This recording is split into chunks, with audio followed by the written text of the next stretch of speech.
Man, I guess even Gojo's besties can't stay cool forever. Shame. Oh well, when your brain takes a left turn, anything can happen. And by left turn, I mean, well, how about we discuss that in the video proper? It's time for the life of Suguru Geto. Welcome to the Amagi. Before we begin, only 25% of our viewers are subscribed, so if you're a fan of the video, please like and double check if you are subscribed. And with that out of the way, let's get into the video. Early life. Geto attended Tokyo Jujutsu High with Satoru Gojo and Shoko Ieiri. During his second year at the school, Geto, Gojo, and Shoko went to check up on Meimei and Utahime after not hearing from them for 2 days. After saving Utahime and Meimei and dealing with the spirit, Geto attends a meeting with Shoko and Gojo where Masamichi punishes Gojo for not putting up a screen. Later, Geto is in the classroom with Gojo and Shoko where Geto and Gojo discuss the importance of putting up a screen. Geto and Gojo then get into an argument about the strong protecting the weak, resulting in a fight. Masamichi then shows up and assigns Geto and Gojo a mission from Tengen. Masamichi informs the two the importance of the mission and how the two will have to look out for 2 groups that want to stop them. After being informed about the mission, Geto and Gojo head out. As they arrive at the location to pick up the vessel for the mission, an explosion happens, and the vessel falls to the ground. Before the vessel hits the ground, Geto manages to save her with Gojo's help. A Q soldier, Kokun, then confronts Geto. Geto easily defeats Kokun and even shows Kokun that Gojo has defeated his comrade. When Riko wakes up, Geto and Gojo introduce themselves. They then start to talk, which Riko explains why she's so spunky even though she's willing to fuse with Tengen. Riko then has them take her to her junior high, which they contact Masamichi about their circumstance. After talking with Masamichi, they check on the surveillance unit, which Geto tells Gojo that the two have been exorcised. Geto heads out to deal with the intruders while Gojo and Misato look for Riko. Geto manages to encounter one of the intruders who manages to figure out what Geto's ability is. Geto easily defeats the intruder and starts to interrogate him. After finishing his interrogation, Geto meets up with Misato and asks about Riko. When another intruder escapes from the school, Geto calls Gojo and informs him of the situation. When Misato is kidnapped, Geto meets up with Gojo and Riko to discuss what they'll do next. The three decide to rescue Misato and meet with the kidnappers in Okinawa. Once they arrive at Okinawa, they manage to save Misato and choose to have some fun in Okinawa before heading back. Geto talks with Gojo about why the kidnappers wanted the exchange to happen in Okinawa until it's time for them to head back. Riko manages to convince them to stay for 1 more day. Geto asks if Gojo is okay since he's been using his technique non-stop for days. Gojo tells Geto that he's doing fine and they continue to have fun.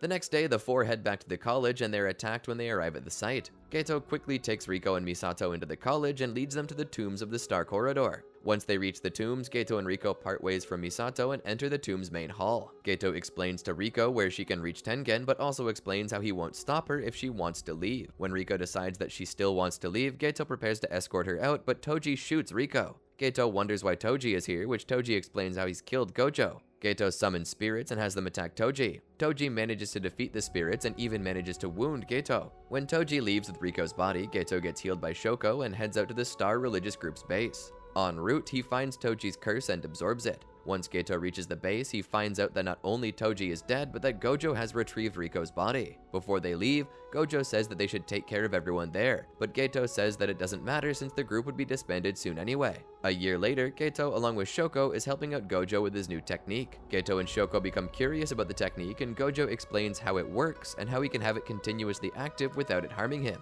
Afterwards, Geto thinks about how strong Gojo has become and that he's recently started going on missions alone. Later, Geto is thinking about who he's doing all of this for when he meets Yu Haibara. Yu asks if he should bring something for his mission trip, and Geto asks for something sweet because he will be sharing it with Gojo. They begin talking about why Yu became a shaman. Suddenly, Yuki Tsukumo shows up. At this point, Yu leaves them alone to talk while he heads out on a mission. Geto and Yuki talk about how they can stop cursed spirits from being created, which Yuki tells him she has managed to figure out 2 ways for that to happen. After talking, the two part ways. Later, Geto meets with Nanami in the morgue and hears about how Yu was killed during a mission. Days later, Geto is sent on a mission to a village but decides to massacre the village when the villagers want him to kill 2 young shamans even after he had exorcised the curse. Geto then takes the girls and goes on the run. At some point, he killed his parents. Sometime later, Geto meets with Shoko in Shinjuku and explains that he plans to kill all non-shamans. When Shoko and Gojo come to Shinjuku, Geto meets with Gojo and explains why he's doing this. After explaining everything to Gojo, Geto walks away. Later, Geto meets with most of the former Star Religious Group members and explains to him that he'll be taking over.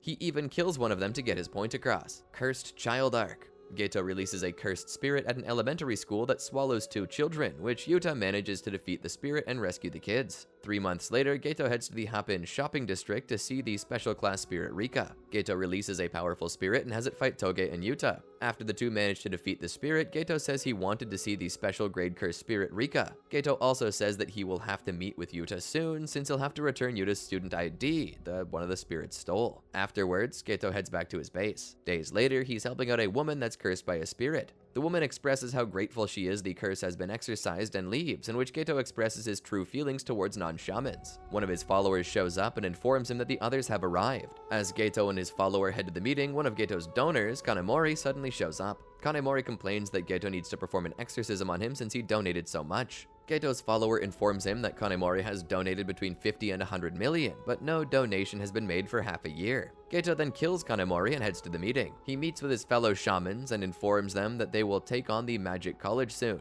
Later, he arrives at the Magic College along with his shaman allies. Geto quickly greets Yuta and explains that he wants to create a shaman-only world, but Yuta disagrees with this. The faculty suddenly shows up and asks why Geto is here, to which Geto says he will release 2,000 spirits all over Japan on December 24th. He then leaves with his followers and leaves some cursed spirits for the college to handle. On December 24th, Geto arrives at the Tokyo College to obtain special class spirit Rika. He kills all that get in his way and puts a screen over the college. He then encounters Maki, Panda, and Toge, which he defeats easily. As Geto is glad that the shamans are defending each other, Yuta shows up and becomes enraged at what Geto's done to his friends. Geto sends multiple spirits at Yuta and Rika, but Yuta takes his time to rescue his friends and heal them. As Yuta returns to the fight, Geto releases more spirits, but Yuta uses Rika's power to trounce them. Geto manages to figure out what Rika's power is and expresses a desire for Rika even more. He then takes on Yuta in close combat and overwhelms him, which Rika gets Yuta away from. All the while Geto is facing Yuta, he expresses his view on non-shamans. Yuta rushes at Geto while Geto manages to break Yuta's katana. He then gets punched by Yuta, releasing a black flash, and listens as Yuta explains his desire. Geto decides to use all of his spirits on Yuta, which Yuta responds to by releasing Rika's power. Geto's spirits are all exorcised, and Geto's arm is blasted off and he's mortally wounded. He's forced to retreat and think about how he must obtain Rika next time. He then encounters Gojo, and the two start to chat when Geto returns Yuta's student ID.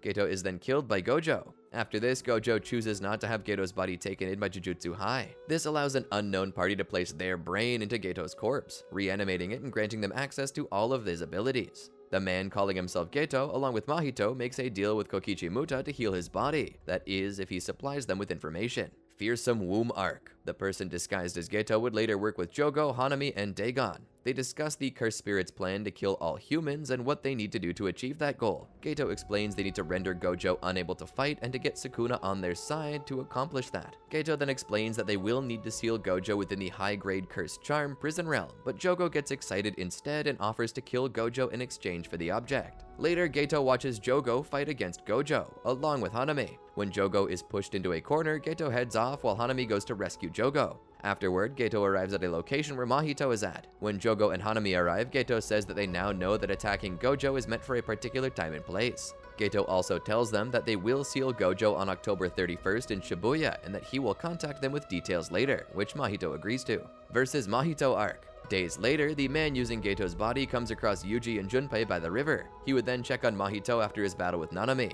The duo would later place one of Sukuna's fingers inside Junpei's apartment, causing a cursed spirit to kill Junpei's mother. Exploiting Junpei's friendship with Mahito and his grief, he convinces him this attack was arranged by a classmate. After unlocking Junpei's cursed energy, Mahito and Noritoshi watch as he attacks his classmates. Mahito placed a barrier over the school to prevent weak humans from exiting or entering, as Noritoshi is hiding his residuals. The plan being that if Junpei and Yuji fight, it'll force Yuji to make a binding vow with Sukuna, which would help convince Sukuna to work with them. Noritoshi left after the conversation. The plan would ultimately fail due to Sukuna's own interests, and Mahito would flee the scene. Kyoto Goodwill Event Arc. Later, the imposter, along with Mahito, meet up with Jogo. All three talk about how they will collect Sukuna's fingers and use them to bargain later on. The finger left in Junpei's corpse would be taken by Jujutsu High, and it was vital to this plan as they planted a seal on it so they could track its location to the hidden storeroom. Hanami's attack on the Goodwill attack was part of this mission as a distraction away from the school and Mahito's break-in robbery. Noritoshi recommends that they avoid killing any students as Sukuna appears to have some interest in them,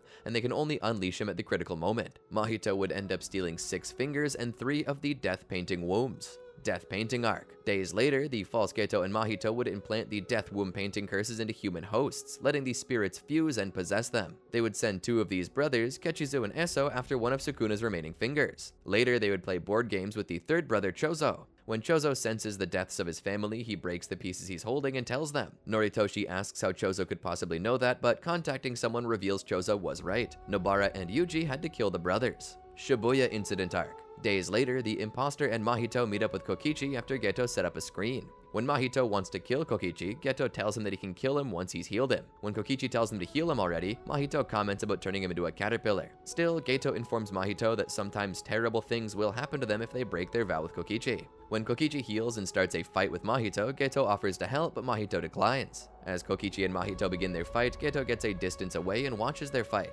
As Geto watches the battle, he thinks about how Kokichi is temporarily using a special grade level of cursed energy firepower to counter Mahito. After witnessing Kokichi use the technique multiple times, he figures out that Kokichi uses the simple domain technique and thinks about how the technique works. After Mahito finishes dealing with Kokichi, Geto leaves with Mahito. As they're leaving, Geto talks with Mahito about how they could use this chance to see how the commissioned screen works. Before October 31st, Geto meets with Jogo and talks about how Gojo is strongest when fighting alone. Finally, Geto tells the curses that they need to distract Gojo for 20 minutes while the prison realm prepares, and that Gojo will need to remain in range for minutes before it seals him for good. On October 31st, Geto watches Jogo, Hanami, and Chozo fight against Gojo. Even after the 20 minutes passed, Geto comments to Dagon that they need Gojo to be more on edge and exhausted before striking with the prison. Mahito joins the battle with 1,000 transfigured humans, and civilians fall to the lower level. Gojo, reaching the limit of what he's willing to sacrifice in battle, uses his domain expansion for less than a second to stun everyone in the area. Gojo spends the next 5 minutes killing the transfigured humans. Exhausted and mentally drained, he's shocked by Geto's prison realm opening. As he turns to flee, Geto makes his appearance. Seeing his dead friend alive again causes Gojo to go through all the possibilities, causing a minute within his mind to pass and allow the seal to lock him away. While being sealed, Gojo realizes that this must be an imposter using Geto's body. The fake reveals his implanted brain and his ability to swap bodies. While admitting Gojo is too strong for him to handle normally, the imposter says that even Yuta Okotsu won't be enough to stop him. The original Geto briefly takes control of his arm and grabs his neck when Gojo tries to call out to him, much to the fake's amusement and curiosity. The seal is completed. The fake Geto tries to carry it, but Gojo causes it to slam to the ground, too heavy to carry out of the B5 underground until it's finished processing. Geto and the curses realize that Kokichi is spying on them and is relaying the information to the sorcerers in Shibuya. Geto stays with the seal while the curses spread out to kill their enemies. Once they're gone, Mimiko and Nanako come forward and demand the return of Geto's body, but he refuses. Meimei and her brother Oi make their way into the B5 underground and are confronted by Geto. Meimei quickly realizes that this Geto is a fake until he summons a special grade disease curse spirit, the smallpox deity. The spirit uses its territorial expansion to seal Meimei in a coffin. Meimei manages to break free from a couple more of the smallpox deity's attacks and manages to exorcise the spirit at the cost of one of her crows. Once they're released from the spirit's domain, Meimei and Oi prepare to face off against Geto, who claims they're strong for sorcerers of this era. These siblings ultimately flee. When the seal is completed, the imposter left the B5 underground with it before Aitoro arrives. When the battle between Mahito and Yuji ended with Yuji's victory, he appeared on the scene and asked Mahito if he needed help. Recognizing the description of the person who sealed Gojo, Yuji tried to attack him only for Noritoshi to counter with a barrage of curses.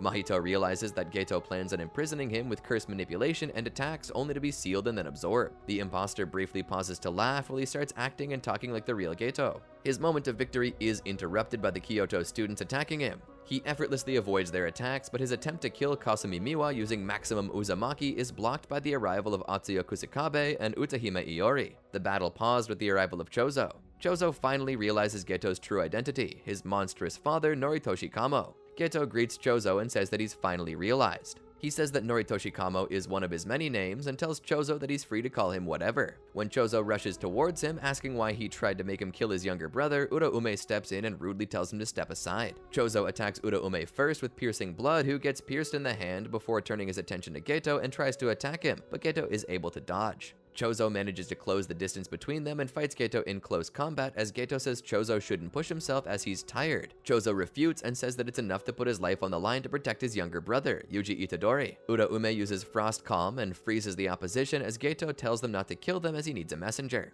Momo tries using her Wind Scythe attack, which fails to hit Geto as Uraume blocks the attack with ease. Geto stands next to Uraume and watches them use Ice Fall to try and kill their enemy, but they're saved by Yuki Tsukumo. When Yuki asks if he remembers their conversation about how to create a world where curses no longer exist, and proceeds to explain that no matter what method one adopts, humans will continue to evolve. She then says that the next stage of humanity is breaking away from cursed energy. Geto refuses and says that it instead lies in optimizing cursed energy. He mentions that he thought Yuki broke away from that method 12 years ago when Toji Zenin died years ago. After listening to Yuki talk, he merely laughs and says that they have different objectives and says that he does not wish for a world where cursed spirits don't exist or for a peaceful world. He says that non-sorcerers, sorcerers, and cursed spirits are all possibilities of cursed energy in the form of human beings, and includes that there must be more potential in humans. Geto then prepares to activate idol transfiguration and Tengen's barrier starts cracking. Geto thanks Yuji and says that cursed spirits techniques never cease to grow and that Mahito during Yuji's battle against him grew stronger. When Yuki confronts him asking what he's done, he says that he has remotely cast idol transfiguration on 2 types of non-sorcerers who have already been marked. He reveals that he adjusted their brains for sorcery and gave them strength as vessels,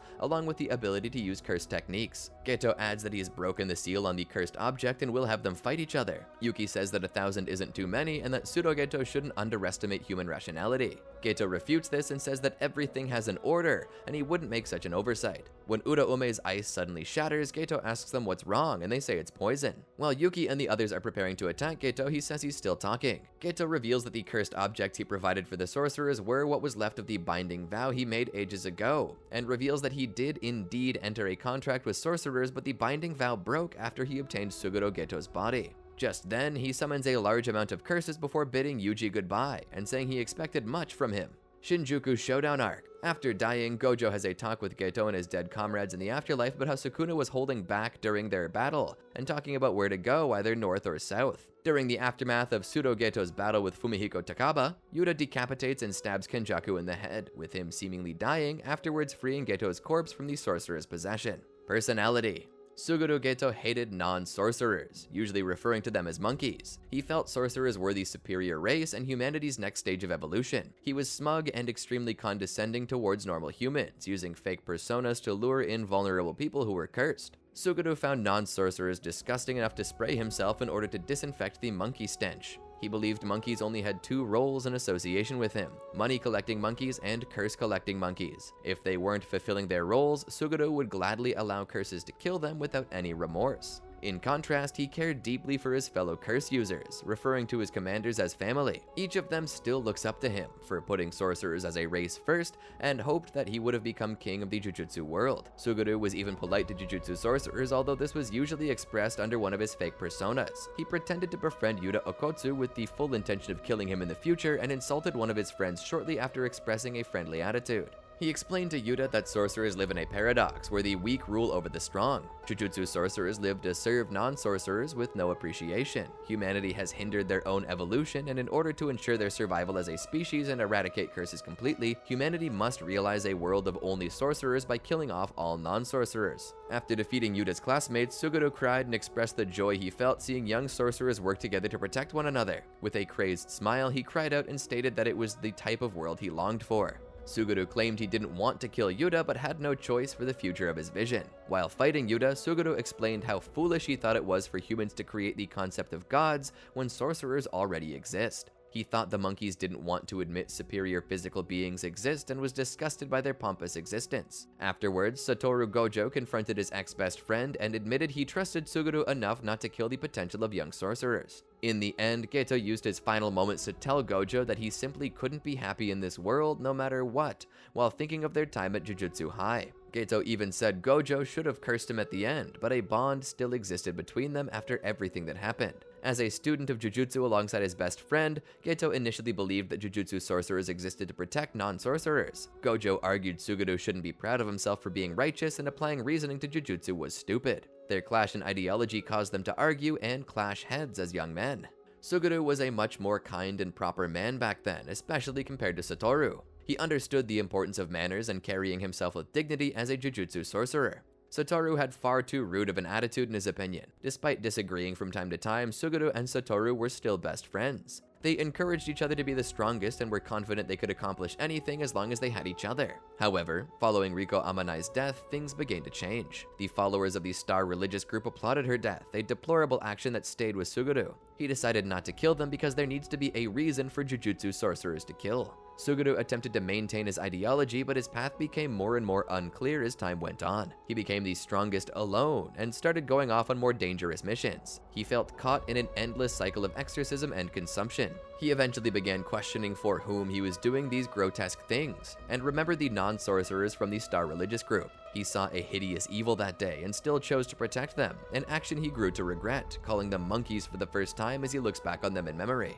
Yuki Tsukumo educated Suguru during a conversation where the information that non-sorcerers are the main reason curses are born. Cursed energy flows far more freely out of them compared to normal sorcerers. Yuki either wanted to eradicate cursed energy from all of humanity or teach everyone how to control it. This made Suguru come up with a third solution: killing all non-sorcerers. When Yuki asked Suguru if he hated non-sorcerers, he wasn't able to answer. He replied that he used to think protecting non-sorcerers was right, but began doubting if they were worth fighting for. Unable to tell the difference between the preciousness and ugliness of the weak, Suguru compared being a Jujutsu sorcerer to running a marathon where the finish line is much too unclear. She advised him to choose between the side of him that's devoted to being a Jujutsu sorcerer and the other side that looks down on non-sorcerers. After losing young Yu Haibara, Suguru's enthusiastic junior, the unsure young sorcerer revised the idea that being a Jujutsu sorcerer is like running a marathon where the end of the road is just a mountain made of his fellow sorcerers' corpses. On a mission following that incident, Suguru finds two young girls being mistreated by non-sorcerers for having curse-related abilities. He finally made his decision in that moment.